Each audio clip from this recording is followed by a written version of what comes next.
Əziz və hörmətli izləyicilərim, buradan sizlərin Azərbaycanın Səsi xəbər saytının təsdiqçisi və baş redaktoru olaraq Aygün xanım, bütün Azərbaycan xanımlarımı, Azərbaycanda olan, Azərbaycandan kənarda olan bütün Azərbaycan xanımlarımın hamısını salamlayıram.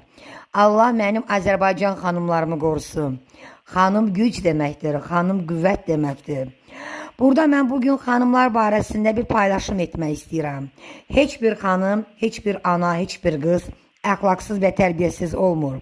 Bunun kökündə ona inam verən, ona güc verən, ona ümid verən, onu aldadan kişilər durur və o gələcəkdə o xanımlarımızın həyatı müəmmalı, xoşa gəlməz və ləkəli gələcək amillərə gətirib çıxardır. Mən buradan bildirmək istəyirəm ki, hər bir güclü kişinin arxasında ağıllı müdrik qadın durur. Hər bir güclü xanımın isə arxasında ona arxa dayaq dura biləcək, ona yaya çıxa biləcək, ona sahib çıxa biləcək dəyərli, ləyaqətli kişi durur. Amma nə yazıqlar olsun ki, bir çox hallarda belə olmur.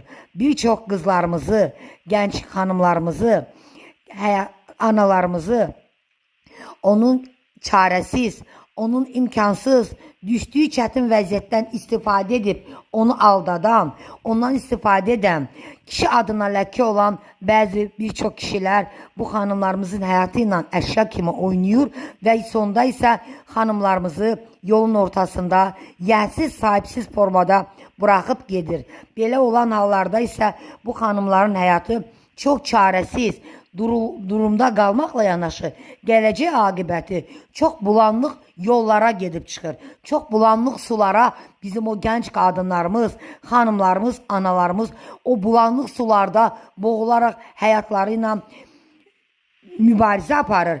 Bəzi hallarda isə o bulanlıq sularda batıb bulanlıq sulara qərq olur. Bunların başında kim durur? Əlbəttə ki, bunların başında o xanımlarımıza ümid verib, inam verib aldadan, kişi adına ləkə olan şərəfsiz kişilər durur. Mən buradan bütün xanımlarımıza səslənirəm, bütün analarımıza səslənirəm, bütün qızlarımıza səslənirəm. Kimin əlində nə bacarığı varsa, istər maddi cəhətdən, istər mənəvi cəhətdən, istər fiziki cəhətdən, bütün qızlar, bütün xanımlar, bütün analar həmrəy olaq və çətinə düşən qızlarımıza, analarımıza, gəlinlərimizə hamımız dəstək olaq. Hər bir Azərbaycan qadını bir-birinə dəstək arxa olarsa, kimi fizikal olaraq, kimi maddi olaraq, kimi mənəvi olaraq,